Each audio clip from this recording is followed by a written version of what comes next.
Welcome to Tilak academy. Subscribe कीजिए हमारा channel और लेटेस्ट वीडियो नोटिफिकेशन के लिए इस बेल आइकॉन को प्रेस कीजिए और ऑल पे क्लिक कीजिए। Thank you. हेलो दोस्तों, welcome back to our YouTube channel Tilak academy. मैं ऋषभ पांचाल एक बार फिर से आपका बहुत बहुत स्वागत करता हूं। हम लोग लाइट पढ़ रहे थे और लाइट में हमने रिफ्लेक्शन और रिफ्रैक्शन देख चुके थे, उसके लॉस देख चुके थे कि क्या क्या क्वेश्चन आपसे पूछे जा सकते हैं, सब कुछ डिस्कस कर चुके थे। अब हम उस सीरीज को आगे बढ़ाते हुए लाइट के पोर्शन को कवर करते हुए आज के टॉपिक में पढ़ेंगे TIR यानी कि टोटल इंटरनल रिफ्लेक्शन। पूर्ण आंतरिक परावर्तन क्या होता है वो देखेंगे, आपको अच्छे से समझाएंगे।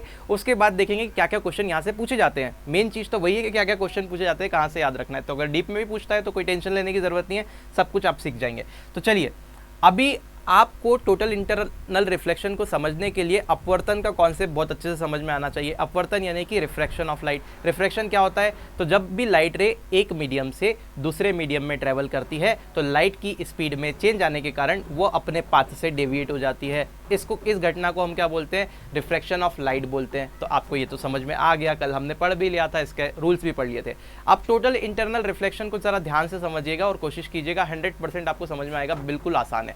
टोटल इंटरनल रिफ्लेक्शन हमेशा, पहली पॉइंट तो ये कि टोटल इंटरनल रिफ्लेक्शन, पहला बिंदु यहाँ से ये निकलता है कि हमेशा जब ही होगा जब लाइट रे कहाँ से कहाँ ट्रेवल करे, सघन माध्यम से विरल माध्यम में ट्रेवल करे, यानी कि डेंसर से रेयर मीडियम में ट्रेवल करे। डेंसर से रेयर मीडियम में जब लाइट रे ट्रेवल करेगी तब आपका टोटल इंटरनल रिफ्लेक्शन होगा। ठीक है, ये आपको बात ध्यान रखनी है। तो अल्टीमेटली यहाँ पे टोटल इंटरनल रिफ्लेक्शन क्या होता है, अब उसकी बात कर लेते हैं। तो जरा देखिए, मैंने क्या सपोज कर लिया कि लाइट रे यहाँ पे मैंने एक लाइन ड्रॉ की। इस लाइन के ऊपर आप सपोज कर लीजिए मीडियम क्या है, तो एयर है, मतलब इस लाइन के ऊपर वायु है, और इस लाइन के नीचे क्या है, तो आप बोलेंगे जल है। अब आपको पता है जो जल होता है यानी कि वाटर जो होगा वो डेंसर मीडियम होगा, किसके रिस्पेक्ट में? एयर के रिस्पेक्ट में। ठीक है, मतलब क्योंकि डेंसिटी ज़्यादा है, नॉर्मल सी बात है, कल मैंने आपको सबसे बता दिया था। तो अगर मैं यहाँ पे वाटर की बात करूँ तो मैंने सपोज किया कि ये वाटर के अंदर मैंने एक टॉर्च रख दी। अब इस टॉर्च से लाइट बीम निकलेगी, लेज़र लाइट रख दो सपोज करो, तो ये लेज़र लाइट से लाइट बीम निकली। अब ये लाइट बीम क्या हुआ, यहाँ पे आप देख रहे हैं कि ये यहाँ से इस लाइन के ऊपर मीडियम चेंज हो गया, एयर हो गई, मतलब यहाँ डेंसर है और यहाँ रेयर मीडियम। तो जब भी लाइट रे डेंसर से रेयर मीडियम में ट्रेवल करती है तो अभिलंब से दूर हट जाती है। तो आप देखेंगे ये लाइट रे यहाँ पे आई, लेकिन इसको जाना सीधे था, ये दूर हट गई और ये इतना डिफ्लेक्ट हो गई, ये ऐसे सीधे जाने की जगह यहाँ पे आ गई। ठीक है, तो ये डिफ्लेक्शन हुआ, यहाँ पे अपवर्तन की घटना हुई। ठीक है भाई, अपवर्तन हो गया, बहुत बढ़िया है। तो पूर्ण आंतरिक परावर्तन क्या है जरा समझिए। फिर मैंने ये लेज़र बीम से एक लाइट और किया, इसके एंगल को थोड़ा सा और चेंज किया, यहाँ पे एंगल को चेंज किया, यहाँ पे एंगल आई था, अब मैंने एंगल आई की वैल्यू थोड़ी सी और बढ़ा दी। ये जो इंसिडेंट एंगल था, नॉर्मल और इंसिडेंट रे के बीच में क्या एंगल बनता है? Incident angle, angle of incident. तो इसकी वैल्यू थोड़ी सी और बढ़ा दी। तो इंसिडेंट एंगल की वैल्यू जैसे ही थोड़ी सी और बढ़ाई तो ये रिफ्लेक्टेड रे जो थी, ये वाली रे, इसकी वैल्यू देखो आप, ये और बढ़ गया। ये जो वैल्यू था, एंगल ऑफ रिफ्रैक्शन जो था वो और बढ़ गया, तो एंगल ऑफ रिफ्रैक्शन और बढ़ गया। ये सपोज कर लो I1 है, यहाँ R1 है, ये I2 थोड़ा बढ़ा दिया तो ये R2 और बढ़ गया। क्लियर है? अब आप देखिए थोड़ा सा यहाँ पे मैंने, और मेरी इच्छा हुई कि मैं तो और एंगल बढ़ाता हूँ, तो मैंने जब और एंगल बढ़ा दिया तो ये I2 को मैंने I कर दिया, लेट सपोज I कर दिया। अब एक I ऐसा अनोखा एंगल मिला मुझे जिसपे ये रिफ्रैक्टेड रे जो थी वो ऐसे बाहर मीडियम जाने की बजाय ये क्या हो गई, बिल्कुल ऐसे, ये जो सरफेस थी, जहाँ पे पानी की जो सरफेस थी जिसके बाहर वायु आ रही थी, एयर आ रही थी, उसके बिल्कुल ऐसे हो गई, मतलब कि उसके ऊपर हो गई, पैरेलल। तो अल्टीमेटली मैंने यहाँ से क्या देखा कि भैया ये तो मुझे I की वो वैल्यू मिल गई जिसपे एंगल ऑफ रिफ्रैक्शन यानी कि जो R है वो कितना मिल रहा है, 90 डिग्री। तो बस यहीं से पूर्ण आंतरिक परावर्तन की पिक्चर शुरू होती है। मतलब कि ये जो एंगल है इसे बोला जाता है IC, यानी कि इसे बोला जाता है क्रांतिक कोण, क्रिटिकल एंगल। तो अगर मैं बात करूं सेकंड वाले पॉइंट की, तो ये इंपॉर्टेंट है कि क्रिटिकल एंगल क्या होता है। क्रिटिकल एंगल, ठीक है, ये टोटल इंटरनल रिफ्लेक्शन की जड़ है। पूर्ण आंतरिक परावर्तन अगर आपको समझना है तो क्रिटिकल एंगल समझना जरूरी है। ठीक है, तो क्रिटिकल एंगल क्या होता है, तो एंगल ऑफ इंसिडेंट की वो वैल्यू, मतलब कि इंसिडेंट एंगल की वो वैल्यू जिसपे रिफ्रैक्टिव रे या फिर एंगल ऑफ रिफ्रैक्शन 90 डिग्री बने, मतलब कि एंगल ऑफ इंसिडेंट की वो वैल्यू जिसपे एंगल ऑफ रिफ्रैक्शन कितना बन रहा है, 90 डिग्री बन रहा है, उसे हम क्या कहेंगे, तो आप बोलेंगे क्रिटिकल एंगल, यानी कि क्रांतिक कोण कहेंगे। ठीक है, तो क्रांतिक कोण पे क्या होता है, ये IC होता है, एंगल ऑफ इंसिडेंट की वो वैल्यू होती है जिसपे आपका एंगल ऑफ रिफ्रैक्शन R जो है वो 90 डिग्री बनता है। अब देखो इतनी घटना घटने के बाद क्या होगा, जैसे ही इस लाइट को, जैसे ही आपने इस लेज़र लाइट को क्या किया, एंगल ऑफ इंसिडेंट को और बढ़ाया। अब क्या कर रहे हैं आप, क्रिटिकल एंगल से एंगल ऑफ इंसिडेंट जो है वो बढ़ा के ऊपर कर दिया, मतलब क्रिटिकल एंगल से इसको ज़्यादा कर दिया, क्रिटिकल एंगल से एंगल ऑफ इंसिडेंट को क्या कर दिया, प्लस कर दिया।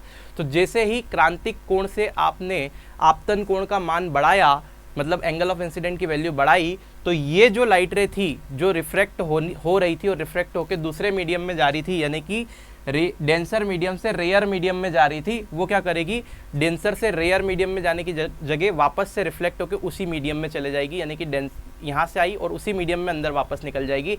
इस घटना को बोलते हैं टोटल इंटरनल रिफ्लेक्शन, यानी कि पूर्ण आंतरिक परावर्तन। आई होप आपको बहुत अच्छे से समझ में आ गया होगा कि जब भी प्रकाश किरण डेंसर से रेयर यानी कि सघन से विरल माध्यम में जाती है और इंसिडेंट एंगल की वैल्यू को एक पर्टिकुलर लिमिट से बढ़ा दिया जाए, यानी क्रिटिकल एंगल से इंसिडेंट एंगल की वैल्यू को बढ़ा दिया जाए, तो लाइट रे क्या करती है, रिफ्रैक्ट होने की जगह, रिफ्रैक्ट यानी कि अपवर्तन लाइट रे का होने की जगह परावर्तन हो जाता है, रिफ्लेक्शन हो जाता है। This process is called total internal reflection. I hope ये आपको बहुत अच्छे से समझ में आ गया होगा। ठीक है, तो क्रिटिकल एंगल समझ में आ गया, टोटल इंटरनल रिफ्लेक्शन आपको समझ में आ गया होगा। अब इसके इंपॉर्टेंट पॉइंट और यूजेस देखिए कि कहाँ कहाँ इसका यूज़ होता है और क्या क्वेश्चन पूछा जाता है। ठीक है, अब देखिए मैं आपको बताता हूँ कि पूर्ण आंतरिक परावर्तन जो होता है, टोटल इंटरनल रिफ्लेक्शन जो होता है, उस पर क्या क्या क्वेश्चन आते हैं। तो टोटल इंटरनल रिफ्लेक्शन कहाँ कहाँ काम आता है, क्या क्या इसके अनुप्रयोग है, मतलब कौन कौन सी चीज़ें इसके कारण होती है। तो पहली चीज़ आपको ध्यान रखना है, बहुत इंपॉर्टेंट, वेरी वेरी इंपॉर्टेंट, डाल लीजिए, यहीं से क्वेश्चन बनते हैं एग्जाम में, स्टार मार्क कर लीजिए इसको। ठीक है, हीरे का चमकना, तो पहली चीज़ हो गया हीरे का चमकना। तो आपसे सीधे क्वेश्चन पूछा जाएगा, हीरा किसके कारण चमकदार दिखाई देता है, तो वो टोटल इंटरनल रिफ्लेक्शन के कारण ही क्या होता है, चमकदार दिखाई देता है। तो हीरे का चमकना पहला एग्जाम्पल। दूसरा, रेगिस्तान में मरीचिका का बनना, रेगिस्तान में मरीचिका का बनना, हीरे का चमकना। और मिराज जो बनता है डेजर्ट में, वो किसके कारण होता है, वो आपका पूर्ण आंतरिक परावर्तन यानी टोटल इंटरनल रिफ्लेक्शन के कारण होता है।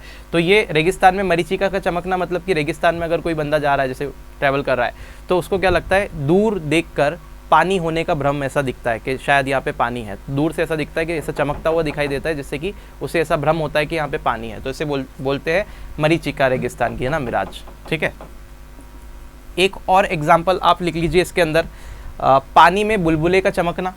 ठीक है, पानी में बुलबुले का चमकना, ये पूर्ण आंतरिक परावर्तन के कारण होता है। एक एग्जाम्पल और यहाँ पे वेरी इंपॉर्टेंट आप लगा लीजिए इस पे, जो कि है ऑप्टिकल फाइबर। फाइबर आप देख रहे होंगे, इंटरनेट चल रहा है अभी, तो फाइबर बिल्कुल, जियो फाइबर, BSNL फाइबर। ठीक है, तो ऑप्टिकल फाइबर यानी कि इसे कहा जाता है प्रकाशीय तंतु। ठीक है, तो प्रकाशीय तंतु क्या होता है, ये ऑप्टिकल फाइबर क्या होता है, एक ऐसी युक्ति होती है जिसके माध्यम से हम क्या करते हैं, प्रकाश के माध्यम से सिग्नल को एक स्थान से दूसरे स्थान तक भेजते हैं, और इससे बहुत ही लंबी दूरी तक विदाउट लॉस इन सिग्नल इसको ट्रांसमिट किया जा सकता है। ठीक है, तो ये बहुत इंपॉर्टेंट है, आजकल बहुत चल रहा है, तो ये आपको ध्यान रखना है कि ऑप्टिकल फाइबर का जो फंडा है वो किस पे, कौन से प्रिंसिपल पे काम करता है ऑप्टिकल फाइबर, तो वो पूर्ण आंतरिक परावर्तन यानी कि टोटल इंटरनल रिफ्लेक्शन के फंडे पर काम करता है, ये आपको ध्यान रखना है। ठीक है, और कोई चीज़ छूट रही है नहीं, तो एक पॉइंट और आप लिख सकते हैं, पानी में पेंसिल का चमकना। तो जैसे पानी में आप देखते हैं कि अगर पेंसिल को डाल दे तो दूर से देखने पे ऐसे शाइनी दिखाई देती है, चमकदार दिखाई देती है, तो वो टोटल इंटरनल रिफ्लेक्शन का एग्जांपल है। अगर आपसे पूछे पानी में पेंसिल टेढ़ी दिखाई देती है, तो वो अपवर्तन का एग्जांपल है। ठीक है, तो कंफ्यूज ना होइएगा, चमकदार पूछे तो फिर वो टोटल इंटरनल रिफ्लेक्शन होगा, और अगर वो आपसे पूछे कि टेढ़ी क्यों दिखाई देती है, तो वो फिर अपवर्तन का एग्जाम्पल होगा। क्लियर है? चलिए एक थोड़ा सा नोट्स दिखा दीजिए, एक झलक, तो ये लोग स्क्रीनशॉट ले लेंगे जिनको लिखना है।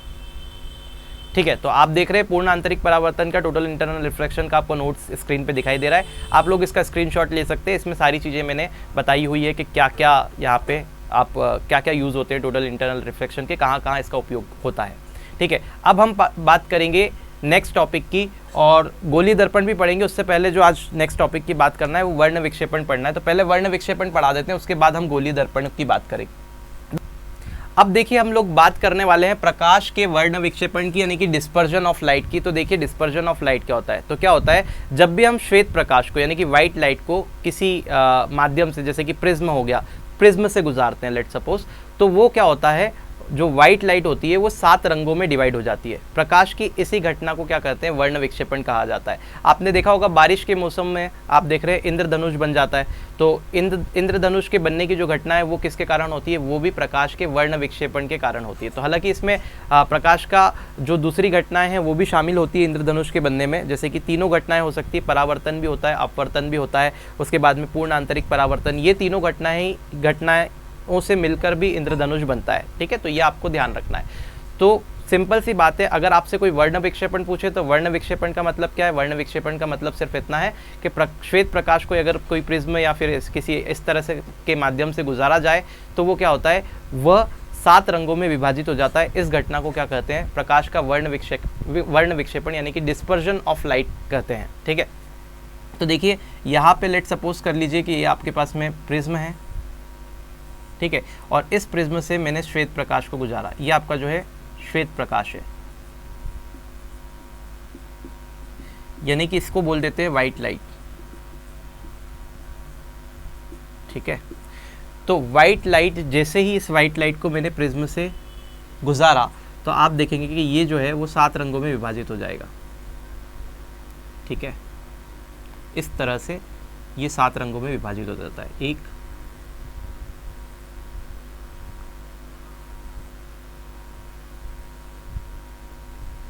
अगर मैं इन 7 रंगों को देखूं तो ये कुछ इस तरह से होते हैं, विबग्योर, VIBGY-O और R। ठीक है, अब यहाँ पे अगर इसके नाम को देखें तो ये होता है बैंगनी। ठीक है, यहाँ पे ये होगा इंडिगो यानी कि जामुनी। बेजानी हप्पी नाला आपको पता होगा, जामुनी। बेजानी ब्लू, B फॉर ब्लू यानी कि नीला। यहाँ पे G फॉर ग्रीन यानी कि हरा। फिर Y फॉर येलो यानी कि पीला। और O फॉर ऑरेंज यानी कि नारंगी। और R फॉर रेड यानी कि लाल। तो आप देख रहे हैं बेजानी हप्पी नाला यानी कि violet, indigo, blue, green, yellow, orange और रेड, ये 7 कलर में लाइट डिवाइड हो जाती है। इस घटना को हम क्या बोलते हैं, प्रकाश का वर्ण विक्षेपण यानी कि डिस्पर्जन ऑफ लाइट बोलते हैं। अब यहाँ से इंपॉर्टेंट फैक्ट निकल के आ रहे हैं, ज़रा ध्यान से देखिएगा जहाँ से क्वेश्चन बनता है। तो अगर इंपॉर्टेंट फैक्ट्स की मैं बात कर लूँ तो पहली चीज़ ये है कि रेड कलर की जो तरंग दैर्घ्य होती है, लाल कलर की जो तरंग दैर्घ्य होती है वो सबसे अधिक होती है। तो यहाँ पे हमने देखा रेड कलर की क्या, वेवलेंथ, वेवलेंथ जो होती है बहुत इंपॉर्टेंट है, कई बार पूछा जाता है, सर्वाधिक होती है। पहली चीज तो क्या निकल के आई कि लाल कलर की तरंग दैर्घ्य, रेड कलर की वेवलेंथ सर्वाधिक होती है। अब वेवलेंथ क्या होती है जरा ध्यान से देखिए। तो मैं अगर यहाँ पे एक वेव बनाऊं इस तरह से, और ये सपोज कर लो रेड कलर की वेव है, तो ये वेव एक ऑसिलेशन में कितना डिस्टेंस ट्रेवल करेगी, यानी कि एक साइकिल पूरा कंप्लीट करेगी। तो यहाँ से स्टार्ट हुआ और यहाँ इसका एक साइकिल कंप्लीट हुआ, तो इसने कितना डिस्टेंस ट्रेवल किया, इसे ही इसका वेवलेंथ कहा जाता है। इसे लैम्डा से प्रदर्शित करते हैं। किससे बताते हैं, लैम्डा से प्रदर्शित करते हैं। ठीक है, इस लैम्डा को कहा जाता है तरंग दैर्घ्य, तरंग दैर्घ्य। ठीक है, और अगर इंग्लिश में इसे कहा जाए तो इसे बोला जाता है वेवलेंथ। तो आपको ध्यान रखना है कि रेड कलर की जो वेवलेंथ होती है, लाल कलर की जो वेवलेंथ होती है वो सर्वाधिक होती है। इसलिए जो होता है सिग्नल जो होते हैं लाल कलर के बनाए जाते हैं। तो signal are of red colour, signals. तो जो सिग्नल्स होते हैं वो क्या होते हैं, रेड कलर के बनाए जाते हैं। क्यों, क्योंकि लाल कलर की सर्वाधिक तरंग दैर्घ्य होती है। दूसरा पॉइंट यहाँ से निकल के आएगा कि जो बैंगनी कलर की तरंग दैर्घ्य होगी, बैंगनी कलर की तरंग दैर्घ्य यानी कि आप क्या बोलेंगे, वॉयलेट। तो वॉयलेट कलर का जो तरंग दैर्घ्य होगा, वेवलेंथ होगा, वो मिनिमम होता है, न्यूनतम। ठीक है, तो आपको यहाँ से ये चीज़ें ध्यान रखनी है कि वॉयलेट कलर की तरंग दैर्घ्य न्यूनतम होती है, रेड कलर की तरंग दैर्घ्य क्या होती है, मैक्सिमम होती है। इसके लिए सिग्नल लाल बनाए जाते हैं, दूर से दिखाई देते हैं, बैंगनी नहीं, क्योंकि बैंगनी उतनी दूर से आपको दिखाई नहीं देगा क्योंकि इसकी तरंग दैर्घ्य कम होती है। तरंग दैर्घ्य मतलब कि अगर ये रेड कलर के लिए है तो बैंगनी कलर के लिए कुछ इस तरह से होगा, ठीक है। ये मान लो कि वॉयलेट के लिए, ठीक है, ये तरंग दैर्घ्य कम हो गई। ये आपको आई होप समझ में आ गया होगा। अब यहाँ पे एक चीज़ और ध्यान रखनी है कि लाल कलर का जो विचलन होता है, आप देख रहे हैं कि यहाँ से लाइट, वाइट लाइट गई तो इसको कैसे जाना था, इस तरह से कुछ जाना था। बहुत सारी चीज़ें हैं, ध्यान से देखिएगा, छोटे छोटे क्वेश्चन पूछ सकता है वो आपसे। तो ये लाइट रे को ऐसे जाना था, लेकिन ये क्या हुआ, प्रिज्म से निकलने के बाद ऐसे चले गया, ऐसे हो गई, ये ऐसे हो गई ना, अलग अलग उसमें। तो आप देख रहे हैं ये सीधे जाने की जगह, मतलब इसका वर्ण विक्षेपण होने के साथ साथ क्या हुआ है, इसका डेविएशन भी हुआ, विचलन भी हुआ है। मतलब रेड कलर आप देखेंगे तो यहाँ मिला आपको, वायलेट कलर सबसे नीचे मिला, बैंगनी कलर सबसे नीचे मिला, मतलब इसका विचलन भी हुआ है, डेविएशन भी हुआ है। तो आपको ध्यान रखना है रेड कलर का जो डेविएशन होता है वो सबसे कम होता है। तो आप देखेंगे रेड कलर का डेविएशन लोवेस्ट होता है, सबसे कम होता है, सबसे कम होगा रेड कलर का डेविएशन। और सबसे ज़्यादा जो होता है डेविएशन, मतलब सबसे ज़्यादा अपने मार्ग से कौन भटकी, अगर आप देखें सबसे ज़्यादा विचलन किस में मिला तो बैंगनी कलर। तो आप देखेंगे बैंगनी जो कलर होगा उसका विचलन सबसे ज़्यादा होता है, उसका जो विचलन है वो सर्वाधिक होगा। तो इतनी चीज़ें आपको ध्यान यहाँ से रखनी है। आई होप ये फंडा आपको क्लियर होगा। अब देखिए कि पूर्ण ये जो आपका वर्ण विक्षेपण होता है इसका प्रयोग कहाँ कहाँ किया जाता है, वर्ण विक्षेपण का यूज़ क्या क्या है। तो आप देख रहे हैं आसमान में जो इंद्रधनुष का बनना है वो वर्ण विक्षेपण का एक एग्जाम्पल है। और भी बहुत सारी जगह पे वर्ण विक्षेपण के एग्जाम्पल हो सकते हैं जहाँ पे प्रकाश जो है वो 7 रंगों में विभक्त होता है, ठीक है। तो जहाँ भी 7 रंगों में विभक्त होने की बात हो वो सारे एग्जाम्पल किसके होंगे, वर्ण विक्षेपण के। मेन आप ध्यान रख लीजिए इंद्रधनुष का बनना, ठीक है। चलिए एक छोटा सा पॉइंट और ध्यान रख लीजिए, मैंने आपको बताया कि वॉयलेट जो कलर है उसके लिए आपका जो अपवर्तन होता है, मतलब या डेविएशन में बात करूँ कि बैंगनी कलर जो होता है सबसे ज़्यादा डेविएट होता है, विचलित होता है। तो ये क्यों होता है, क्योंकि आप जो प्रिज्म यूज़ करते हैं तो प्रिज्म में जो कांच का अपवर्तनांक होता है, मैं पर्टिकुलर कांच की बात कर रहा हूँ, तो कांच का जो अपवर्तनांक होता है वो बैंगनी कलर के लिए अधिकतम होता है और लाल कलर के लिए न्यूनतम होता है। मतलब कि refractive index of the glass अगर बात करें तो वायलेट कलर के लिए मैक्सिमम और रेड कलर के लिए मिनिमम होता है। इस वजह से क्या होता है, वायलेट कलर मैक्सिमम डेविएट होता है और रेड कलर कम डेविएट होता है। तो ये पॉइंट आप यहाँ पे ऐड कर लेना कि वायलेट के लिए मैक्सिमम होगा रिफ्रैक्टिव इंडेक्स ग्लास का और रेड के लिए मिनिमम होता है। इसके लिए लाल कलर का विचलन कम और बैंगनी का ज़्यादा होता है।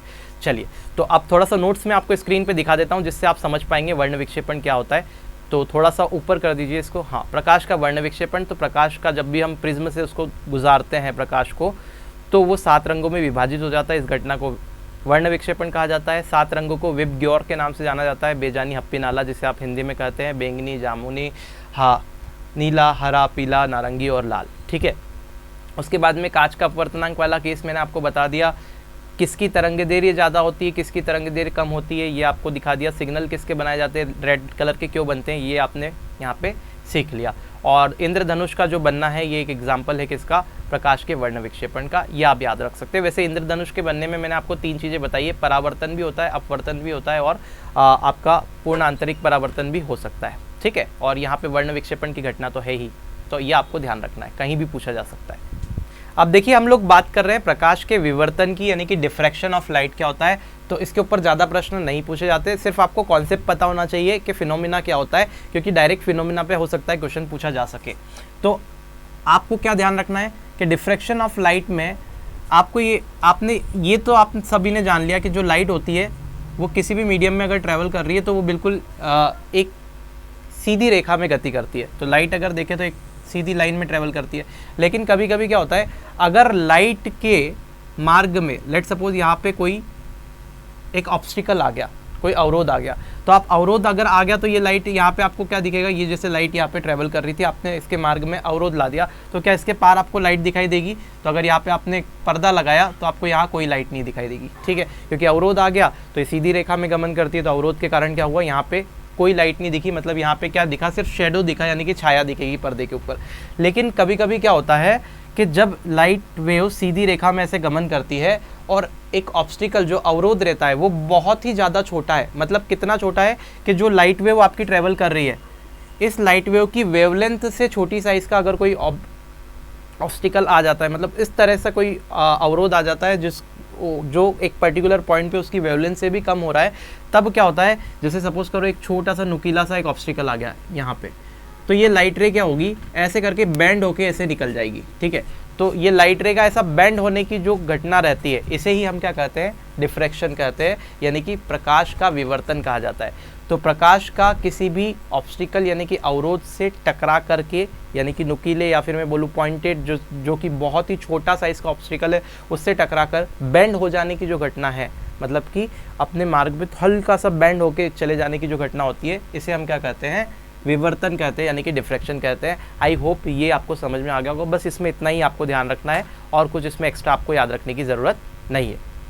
चलिए अब हम लोग बात करते हैं प्रकाश के प्रकीर्णन, यानी कि पॉइंट नंबर 6 पे आ जाते हैं हमारे। स्कैटरिंग ऑफ लाइट क्या होता है, फिर से लगा लीजिए, वेरी इंपॉर्टेंट टॉपिक, जहाँ यहाँ से जो क्वेश्चन मैं बताने वाला हूँ वो आपको बिल्कुल ध्यान रखना है। तो प्रकाश का प्रकीर्णन होता क्या है, अब मेरी बात को ध्यान से सुनिएगा, आपको समझ में आ जाएगा।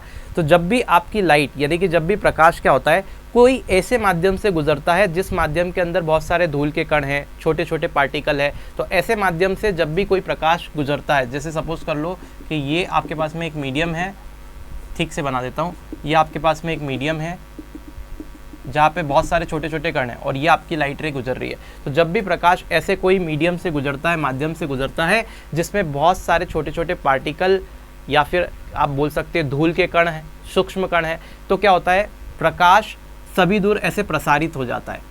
तो प्रकाश के प्रसारित होने की मतलब फैल जाता है, तो प्रकाश के फैलने की ये जो घटना होती है, इसे ही हम क्या कहते हैं, प्रकीर्णन कहते हैं। एक बार फिर से सुन लीजिए कि जब भी प्रकाश क्या होता है, ऐसे कोई माध्यम से गुजरता है जिसमें बहुत छोटे छोटे सूक्ष्म कण होते हैं, धूल के कण होते हैं या फिर अन्य छोटे कण होते हैं, तो क्या होता है, प्रकाश सभी दिशाओं में प्रसारित हो जाता है, मतलब सभी दूर ऐसे फैल जाता है। प्रकाश के फैलने की ये जो घटना होती है, इसे हम क्या कहते हैं, स्कैटरिंग यानी कि प्रकीर्णन कहते हैं। आई होप ये आपको क्लियर हो गया होगा। अब एक साइंटिस्ट थे जिनका नाम था लॉर्ड रेले, ठीक है। तो लॉर्ड रेले के अकॉर्डिंग जो प्रकाश का प्रकीर्णन होता है, रोले था आई थिंक, वो लॉर्ड रोले, ठीक है, नहीं रेले ही है, तो लॉर्ड रेले, थोड़ा सा नेम में आप देख लीजिएगा, लॉर्ड रेले है वो, लॉर्ड रेले, ठीक है। तो लॉर्ड रेले के अकॉर्डिंग इन्होंने क्या बताया कि प्रकाश की जो प्रकीर्णन की घटना होती है, स्कैटरिंग ऑफ लाइट जो होता है, ये प्रकाश की तरंग दैर्घ्य पे डिपेंड करता है। मतलब ये स्कैटरिंग जो होता है वो किस पे डिपेंड करता है, तो ये वेवलेंथ ऑफ लाइट पे डिपेंड करता है। वेवलेंथ ऑफ लाइट यानी कि प्रकाश की तरंग दैर्घ्य पर डिपेंड करता है। तो प्रकाश की तरंग दैर्घ्य पे अगर ये डिपेंड करता है तो कैसे डिपेंड करेगा, तो जिस लाइट की, जिस कलर की तरंग दैर्घ्य सबसे ज़्यादा होती है उसका प्रकीर्णन सबसे कम होता है। मतलब तरंग दैर्घ्य के इन्वर्सली प्रोपोर्शनल, जिसकी तरंग दैर्घ्य ज़्यादा उसका प्रकीर्णन कम। तो जिस कलर की बात करें और यहाँ तरंग दैर्घ्य की बात करें और यहाँ प्रकीर्णन की बात करें, ध्यान से देखिएगा, बहुत इंपॉर्टेंट है, ठीक है। तो जिस भी प्रकाश की तरंग दैर्घ्य ज़्यादा होती है, जिस कलर की तरंग दैर्घ्य ज़्यादा होती है उसका प्रकीर्णन जो होता है कम होता है। मैं एरो के माध्यम से आपको समझा रहा हूँ, ठीक है। और जिस कलर का तरंग दैर्घ्य कम होगा उसका प्रकीर्णन जो होता है, स्कैटरिंग जो होता है वो ज़्यादा होता है, फैलाव ज़्यादा होता है। तो अगर आप देखेंगे तरंग दैर्घ्य ज़्यादा किसका होता है, तो मैं बोलूँगा रेड कलर का होता है। तो रेड कलर का जो प्रकीर्णन होता है, स्कैटरिंग होता है, वो कम होगा, फैलाव कम होगा। और तरंग दैर्घ्य सबसे कम किसका होता है, तो आप कहेंगे वायलेट कलर का होता है, यानी कि बैंगनी का सबसे कम तरंग दैर्घ्य हमने देखा था अभी 7 रंगों में। तो अगर इसका तरंग दैर्घ्य कम होता है तो इसका प्रकीर्णन जो होगा, स्कैटरिंग जो होगा, वो सबसे ज़्यादा फैलेगा ये।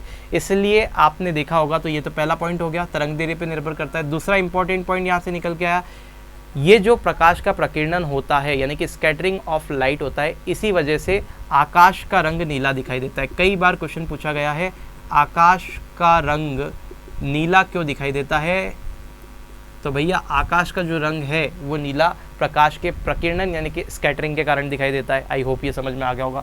आपसे ये पूछा होगा, कई बार पूछा जाता है कि सूर्योदय और सूर्यास्त के समय जो आसमान रहता है वो लाल क्यों दिखाई देता है, तो वो भी प्रकाश के प्रकीर्णन के कारण दिखाई देता है। तो यहाँ पे लिख देते हैं, सूर्योदय और सूर्यास्त के समय आकाश लाल दिखाई देता है।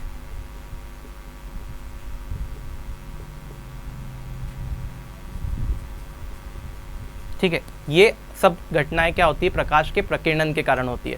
तो आई होप ये चीज़ आपको समझ में आ गई होगी। ये आप मैं नोट्स यहाँ पे शो कर देता हूँ स्क्रीन पे, ये सारा इंपॉर्टेंट है, आपको ध्यान रखना है, यहाँ से क्वेश्चन बनते हैं। मैं नोट्स शो कर रहा हूँ, आप यहाँ से भी इसको देख सकते हैं। देखिए, तो लॉर्ड रेले के अनुसार किसी रंग का प्रकीर्णन जो इसकी तरंग दैर्ध्य पर निर्भर करता है, ये मैं आपको ऑलरेडी बता चुका हूँ। उसके बाद में जिस कलर का तरंग दैर्ध्य जो होगा वो ज़्यादा होगा, उसका प्रकीर्णन कम होगा सबसे कम, और जिसका तरंग दैर्ध्य कम होगा उसका प्रकीर्णन सबसे ज़्यादा होगा। इसीलिए आकाश का रंग जो होता है वो नीला दिखाई देता है। सूर्योदय सूर्यास्त के समय जो आकाश का रंग लाल दिखाई देता है वो भी प्रकीर्णन के कारण ही होता है। तो ये भी पॉइंट इसमें आप ऐड कर लीजिए, बहुत ज़्यादा इंपॉर्टेंट है। तो यहाँ पर ये जो पर्टिकुलर वीडियो है हमारी ख़त्म होती है, ठीक है। तो आई होप ये आपको बिल्कुल समझ में आ गया होगा कि किस तरह से हम लोग पढ़ रहे हैं, और ये हमने लाइट वाले टॉपिक का मेजर पार्ट कवर कर लिया है। अब हमारा सिर्फ एक टॉपिक बचता है जो कि है ह्यूमन आई। तो ह्यूमन आई का एक अलग से मैं लेक्चर बनाऊंगा, जितने भी इंपॉर्टेंट ह्यूमन आई से क्वेश्चन आते हैं सब वहीं पे मैं बता दूंगा, और बहुत ही ज़बरदस्त लेक्चर होने वाला है। आपको ह्यूमन आई पूरा एक बार में समझ में आ जाएगा, 10-15 मिनट आपको देने पड़ेंगे बस। तो जितने क्वेश्चन होंगे सब कुछ कवर हो जाएंगे। तो ये लाइट वाला पोर्शन हमारा यहाँ पर कवर हो रहा है। अब इसमें एक दर्पण वाला पोर्शन है, तो दर्पण वाला जो पोर्शन है वो एक अलग से वीडियो आएगी जिसपे मैं आपको गोलीय दर्पण और ये सारी चीज़ें बताऊंगा, उससे प्रतिबिंब का निर्माण और उसकी जो इंपॉर्टेंट टर्मिनोलॉजी है वो उसमें डिस्कस करेंगे। तो एक वीडियो ह्यूमन आई पे, एक वीडियो आपकी जो गोलीय दर्पण है उस पर आना बाकी है। तो ये आपका लाइट पूरा खत्म हो जाएगा इसके बाद में। तो जो मेजर पार्ट है, जहाँ जहाँ से क्वेश्चन आते हैं लाइट में, सब हम लोग कवर कर चुके हैं। अब इसके बाद हम पढ़ेंगे साउंड, ठीक है। तो वो 2 वीडियो का इंतज़ार आपको रहेगा। मैं भी चाहूँगा कि जल्दी से जल्दी आपको डिलीवर करूँ, और उसके बाद साउंड्स की वीडियो भी आपको मिलेगी। तो ये पोर्शन तो मेरा पूरा प्रयास रहेगा कि फिजिक्स तो आपका कंप्लीट हो। तो चलिए, मैं मिलता हूँ आपसे नेक्स्ट वीडियो में। अगर आपको वीडियो पसंद आई है तो इसे ज़्यादा से ज़्यादा अपने दोस्तों में शेयर ज़रूर कीजिएगा, और अच्छा लगता है तो आप इसे लाइक भी कर सकते हैं। नए हैं चैनल पर, जुड़कर तैयारी करना चाहते हैं, सब्सक्राइब कर लीजिए। पास ही में एक बेल आइकन बनकर आएगा, उस पर क्लिक करके ऑल पे क्लिक करना ना भूलें, ताकि आपको लेटेस्ट वीडियो का नोटिफिकेशन मिलता रहे। मैं मिलूंगा आपसे नेक्स्ट वीडियो में, तब तक के लिए जय हिंद।